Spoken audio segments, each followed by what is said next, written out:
Shalom. Call hello Yahweh Bashem Abishai Bahashem Rakakwadash. Double honors unto the apostles and the elders. Salutations to all my fellow laborers doing this work in truth and sincerity, risking their lives and their freedom to do so, now more so than ever. To the scattered elect that are scattered around the four corners of the earth, that be like unto the speckled bird, the Israelite foreigners. And to the Aquath that are listening and learning, to you, I say Shalom. This is your brother Malcolm from the branch of the Great Millstone here in Chicago, coming at you with another lesson in truth. And basically, this video is going to be back or about the restoration, the rebuilding, and the recompense that is going to come upon the heathen nations for all that they have done to us and continue to do to us. And that our suffering is coming to an end. It's come to an end. Time is literally up. All right, there are earthquakes and rumors and rumors of war and famines, and everything that we was warned of in the scriptures is happening. All right, the infrastructure for the MOB is ready to go. Forced implementation of all these draconian laws are set in motion. You got states that are opening completely up. Germany's leader and its people, for the majority of them, are against it. And so with these places being open, it's going to give them the perfect excuses to claim that they're opening up only to shut down even harder and come even more strict.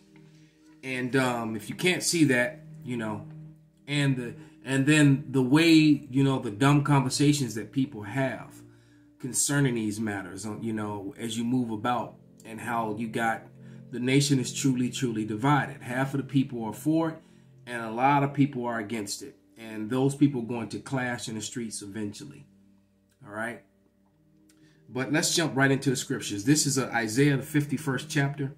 And I'm going to start at verse 21. And it reads, "Therefore hear now this, thou afflicted and drunken, but not with wine." See, our people, you know what? Our people have been drunken with philosophies, with these lies. Just bombarded with these Edomite lies. Let's go to Lamentation 3 and 15, and it reads, "He hath filled me with bitterness. He hath made me drunk with wormwood. He hath broken my teeth with gravel stones. He hath covered me with ashes." So they just destroyed us. All right. Let me read verse 17. "And thou hast removed my soul far off from peace. I forget prosperity." So if there's no peace among us, we are just an annihilated and destroyed and lost people collectively. But for the elect, we have hope. All right. That hopefully elect, we have hope, because the Lord is going to get these people for what they've done, man. Verse 22, back in Isaiah 51 and 22. "Thus saith Yahweh, Salakia, thus saith thy Lord Yahweh, and thy power that pleadeth the cause of his people. Behold, I have taken out of thine hand a cup of trembling, even the dregs of the cup of my fury. Thou shalt no more drink it again." So now, all this bad condition that we in is about to befall them. All right. This is Isaiah 3, 12 and 13. I'm started at 11. 3 and 11. "Woe unto the wicked." And who is the wicked? The wicked is identified in the Bible as Esau, Edom. And of course, the wicked of our people as well, because the scriptures clearly tell you not all Israel is Israel. All right. But it says, "Woe unto the wicked, it shall be ill with him, for the reward of his hand shall be given him." So they're going to pay back, man. "As for my people, children are their oppressors, and women rule over them.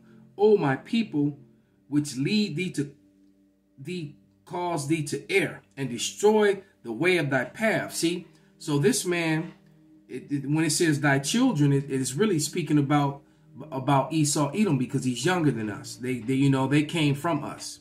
All right. But literally, your children today are your oppressors, man. And women do rule over us. Why? Because Esau set that up, and now it's being a hindrance unto him, because it's backfiring on him majorly, big time. All right. But we, as you look, the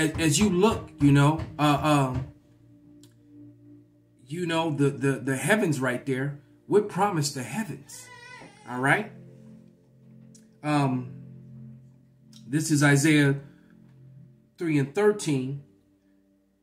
Yahweh standeth up to plead and standeth to judge the people. And how is he going to judge them? Well, you know what? Let's go to Isaiah 66. All right. This is Isaiah 66 and point is in 16 and 17. I'm going to start at 13. As of whom his mother comforted, so I will comfort you. And ye shall be comforted in Jerusalem.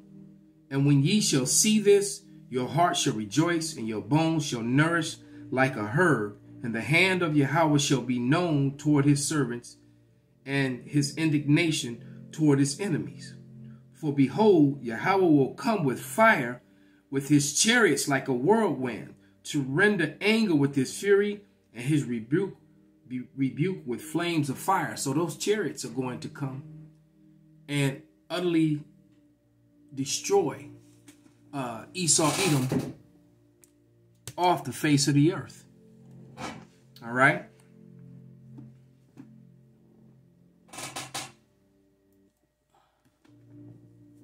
It showed you the earth right there. It says, for by fire and by his sword will Yahweh plead with all flesh, and the slain of Yahweh shall be many. So that's how the Lord is going to plead.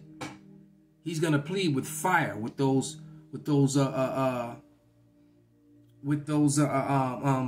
ICBMs, man, with those arrows that fly from one end of the earth to the other, that he's going to take complete charge of, complete control over. All right. Verse 17. They that sanctify themselves and purify themselves in the gardens behind one tree, and in the midst eating swine's flesh, and the abomination and the mouse shall be consumed together, saith the Lord. So nothing is going to escape, man. The Lord is going to utterly destroy and annihilate this place and these wicked people off the face of the earth, man. All right. Babylon is going down. All right. Never to rise again. All right. And we will inherit the earth as the Lord promised. Point blank, period. There's nothing or no one who is going to stop that, man. All right.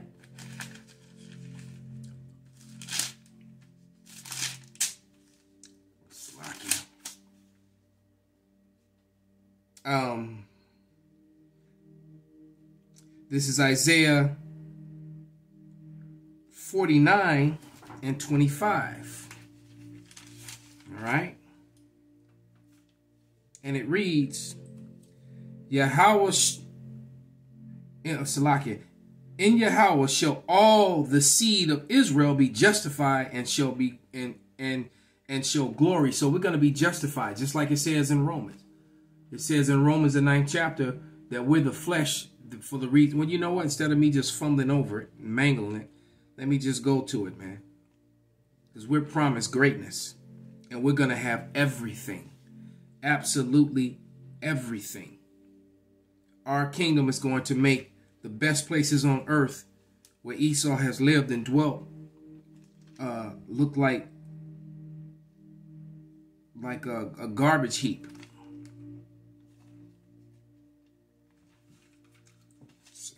Go to Romans, the 9th chapter. This is Romans 9 and 4, and it says, "Who are Israelites, to whom pertaineth the adoption, the glory, and the covenants, and the giving of the law, and the service of God, and the promises." Only we can serve him, and all the promises are made to us, and all the glory is going to go to us here on earth. All right? He's going to give us that glory. whose are the fathers, and of whom as concerning the flesh Hamashiach came, who is over all power, blessed forever. Amen. So the Lord is going to set us up over everything, just as he intended to. All right? Just as he intended to, just as he promised. All right? The Lord made a promise to Abraham. All right? Back in Isaiah 51, and this is verse 23, and it reads, "But I will put it into the hand of them that afflict thee." All right? So everything that was done to us is going to be done to them, and double, according to Revelation 18:6. So that's 1,000 years of hardcore, destructive, and painful slavery. All right? "But I will put it into the hand of them that afflict thee, which have said to thy soul, bow down, that we may go over. And thou hast laid thy body as the ground, and as a street to them that went over." So we're going to walk right over them, man. They're going to bow down to us, and we're going to go right over them. Literally, figuratively, and physically. All right? I'll read it again. It says, "But I will put it into the hand of them that afflict thee, which have said to thy soul, bow down, that we may go over. And thou hast laid thy body on the ground as the street to them that went over." So they literally walked over us and used us to use our labor and our strength, our ingenuity to make themselves rich and wealthy beyond measure. All right? And they're going to have to just pay for that. Point blank, period. Ain't no way around it, man. They have to pay. All right? The Lord is not slack on his promise. Let me get Jeremiah 25 and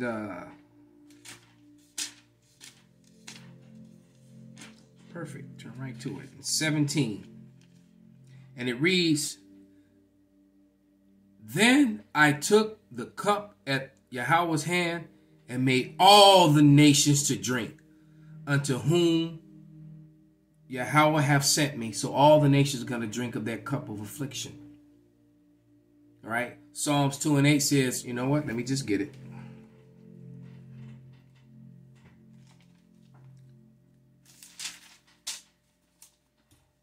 Psalms 2:8 says, "Ask of me, and I shall give thee the heathen for thine inheritance, and the uttermost parts of the earth for thy possession." So we're not only going to get the uttermost parts of the earth, we're going to get to go into the heavens, into the stars, to the other planets, and all the other paradises that the Lord has set up. He, like the Yahweh shall promise. He said, "Look, in my Father's house there are many mansions." You know why you think these eagles are always trying to do space travel? You know, which they can't go past the Van Allen belt. You know, this whole moon and Mars thing, that's all a lie. Someone already put up the photo that was here on Earth. Someone they took it and played with the color and you know, and tried to tell you that was Mars, and it was actually here. These people are pathetic, man. They really are. All right, you know, and then what took the picture of the rover? The cameraman got there before the rover did. Just like the cameraman got there before the astronauts landed on the moon. It took the sideways image of them coming down. It's just ridiculous, man. But nevertheless, back to Jeremiah, the 25th chapter, read verse 26 and 27. It says, "And all the kings of the north, far and near, one with another, and all the kingdoms of the world which are upon the face of the earth, and the king of Shishak shall drink after them. Therefore thou shalt say unto them, Thus saith Yahweh of hosts, the power of Israel, drink ye and be drunken, and spew and fall, and rise no more, because the sword which I will send among you." So they're all going to fall, and they're going to rise no more, and we're going to rule over them forever and ever and ever. Call halal Yahweh B'Shem Abishai B'Shem Wakakwadash Wa Abba Babal Shalom Kwam Yasharala.